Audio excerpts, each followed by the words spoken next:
ప్రస్తుతం హైదరాబాద్లో స్థలాలు కొనాలన్నా కొనలేని పరిస్థితి. రేట్లు కూడా విపరీతంగా పెరిగిపోయాయి. స్థలం మీద ఇన్వెస్ట్ చేసి మంచి లాభాలు పొందాలంటే మాత్రం ఎక్కడ బాగా తక్కువ దొరుకుతాయో ఆ ఏరియాల్లో ప్రాపర్టీ కొనుగోలు చేయాలి. తక్కువ రేటుకి స్థలం కొనేసి కొన్నేళ్లు ఆగితే లాభాలు లక్షల్లో కోట్లల్లో ఉంటాయి. ఒకప్పుడు హైదరాబాద్లో ఎందుకు పనికొస్తాయన్న స్థలాలే ఇప్పుడు కోట్లు పలుకుతున్నాయి. చాలా మందిని కోటీశ్వరులను చేశాయి. చాలా మంది డబ్బులుండి తక్కువ ధర ఉన్నప్పుడు హైదరాబాద్ సిటీలోనే కాకుండా ఔటర్ రింగ్ రోడ్డు దగ్గర ప్రాంతాల్లో కూడా స్థలాలు కొనలేదు. ఇప్పుడు అక్కడ లక్షలు కోట్లు పలుకుతున్నాయి.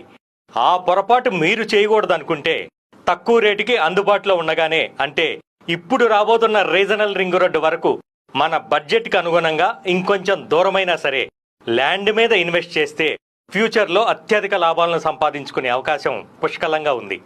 ప్రస్తుతం హైదరాబాద్లో స్థలాలు కొనాలన్నా కొనలేని పరిస్థితి. రేట్లు కూడా విపరీతంగా పెరిగిపోయాయి. స్థలం మీద ఇన్వెస్ట్ చేసి మంచి లాభాలు పొందాలంటే మాత్రం